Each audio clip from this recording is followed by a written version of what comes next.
to my friends at Dyersburg Primary School. My name is Vanessa Kane. I'm the Children's Director here at MacIvers Grant Public Library downtown. And today, to go along with your theme, Imagine It, Make It, Things We Use, we're going to read Rosie Revere, Engineer. This is a book that reminds us that we can all be engineers. We can all create things that weren't there just a couple minutes ago. We do it when we go to the Block Center. We do it when we go to the Art Center and we draw a picture that nobody has ever drawn before. When we build with the blocks something that nobody has ever drawn before, built before in exactly that way. You are inventors and engineers every day, and I love that you're studying this so that we can enjoy all these wonderful books. Behind me we've got a lot of books on how inventions were created, the people who created the TV and the hot air balloon and even the Band-Aid. And we have an extra video for you today called Marvelous Maddie, and it talks about the lady who invented the paper bag. So it's a little bit longer, so that's why it's an extra one.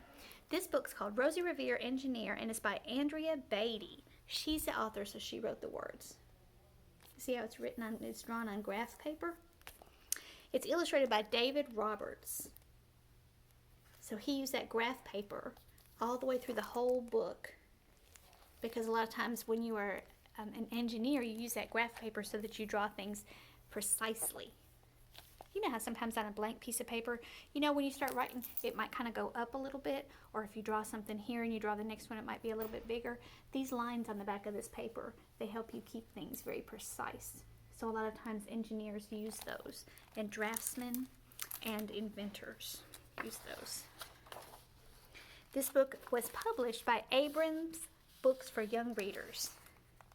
Rosie Revere, Engineer. This is the story of Rosie Revere, who dreamed of becoming a great engineer. In Lila Greer's classroom at Blue River Creek, young Rosie sat shyly, not daring to speak. There she is. But when no one saw her, she peeked in the trash for treasures to add to her engineer's stash. And late at night, Rosie rolled up her sleeves and built in her hideaway under the eaves. There's Rosie. You see her getting some things out of the trash can that nobody wants, that she thinks, I can make something good out of that. Nobody's around, so she's gonna grab some things. Alone in her attic, the moon high above, dear Rosie made gadgets and gizmos she loved. And when she grew sleepy, she hid her machines far under the bed where they'd never be seen. Look at Rosie, all the things she has made.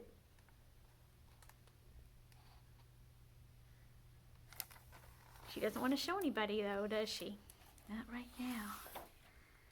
When Rosie was young, she had not been so shy. She worked with her hair swooping over one eye and made fine inventions for uncles and aunts, a hot dog dispenser, and helium pants.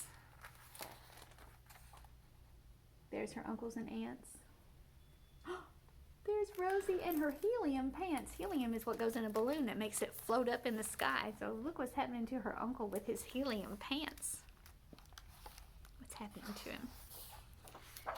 The uncle she loved most was Zookeeper Fred. She made him a hat to keep snakes off his head, from parts of a fan and some cheddar cheese spray, which everyone knows keeps the pythons away. That is a very interesting fan, isn't it? And there is a snake going completely the other way because of all of the string cheese all around it. Cheddar cheese spray. And when it was finished, young Rosie was proud, but Fred slapped his knee and he chuckled out loud. He laughed till he wheezed and his eyes filled with tears, all to the horror of Rosie Revere, who stood there embarrassed, perplexed, and dismayed. She looked at the cheese hat and then looked away. I love it, Fred hooted. Oh, truly I do. But Rosie Revere knew that could not be true. She stuck the cheese hat on the back of her shelf, and day after day, she kept her dreams to herself. sometimes when we think of something, maybe a song that we made up, or maybe a poem that we wrote, or maybe just an idea we have in our head, sometimes it's hard to share that with somebody else. And if you laugh when somebody shares that with you, sometimes that makes them feel really bad and they might not share it again. And that is kind of not a good friend thing to do, is it? So I don't think Uncle Fred was a very good friend that day. And that's how it went until one autumn day, the oldest relation showed up for a stay. Her great-great-aunt Rose was a true dynamo who'd worked building airplanes a long time ago. She told Rosie tales of the things she had done and the goals she had checked off her list one by one. She gave a sad smile as she looked to the sky. The only thrill left on my list is to fly. But time never lingers as long as it seems, so I'll chalk that one up to an old lady's dreams. So back a long time ago, Rosie went to work to help with the war, and she helped make planes for other people to fly, didn't she? And there's Rosie, Aunt Rosie now. And there's Rosie Revere. That night, as Rosie lay wide-eyed in bed, a daring idea crept into her head. Could she build a gizmo to help her aunt fly? She looked at the cheese hat and said, "No, not I." But questions are tricky, and some hold on tight, and this one kept Rosie awake through the night. So when dawn approached and red streaks lit the sky, young Rosie knew just how to make her aunt fly. She stayed up all night thinking, didn't she? Do you think she'll be brave enough to share another idea? Let's find out. She worked and she worked till the day was half gone. Then she hauled her cheese copter out onto the lawn to give her invention a test just to see the ridiculous flop it might turn out to be. She's still worried.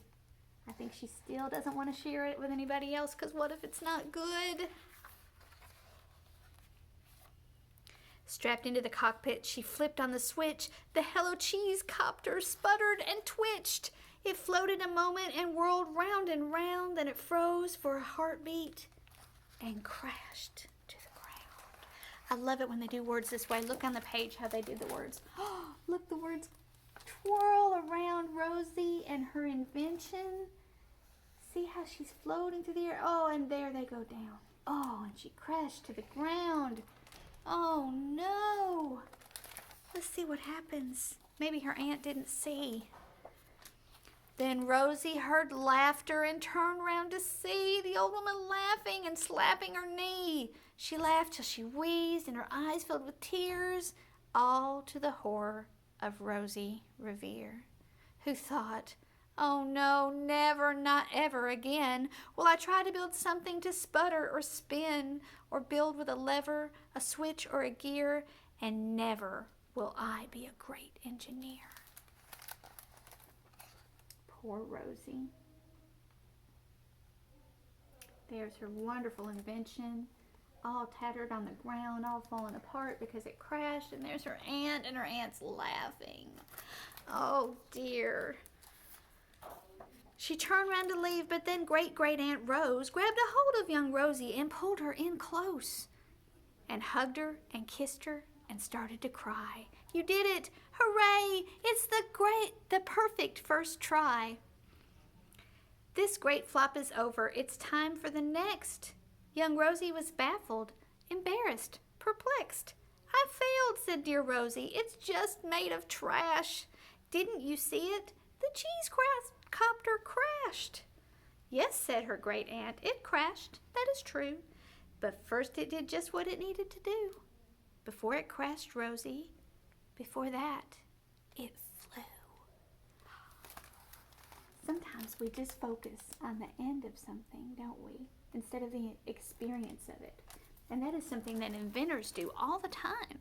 When they first create something, there's always a problem that they've got to fix, and then they fix it, and then there's another problem, and they fix it, and it never stops. It's not right or wrong. It's not black or white. Your brilliant first flop was a raging success. Come on, let's get busy and on to the next. She handed a notebook to Rosie Revere, who smiled at her aunt as it all became clear. Life might have its failures, but this was not it.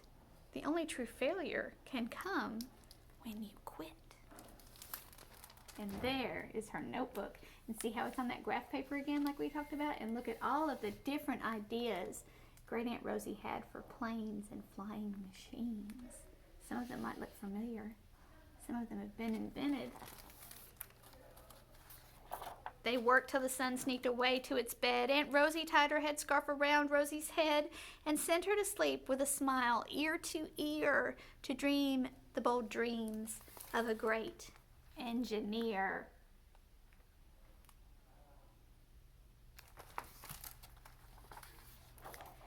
At Blue River Creek, all the kids in grade 2 build gizmos and gadgets and doohickeys do. With each perfect failure, they all stand and cheer, but none quite as proudly as Rosie Revere. Look at all those inventions. What will you invent today? What will you invent? And that is the end of that book. I love that book, and I'm so glad that we got to share it together today. And I look forward to seeing you next week when we talk about things that we build. I hope you have a wonderful day, and you're really good for your teachers. Be really good.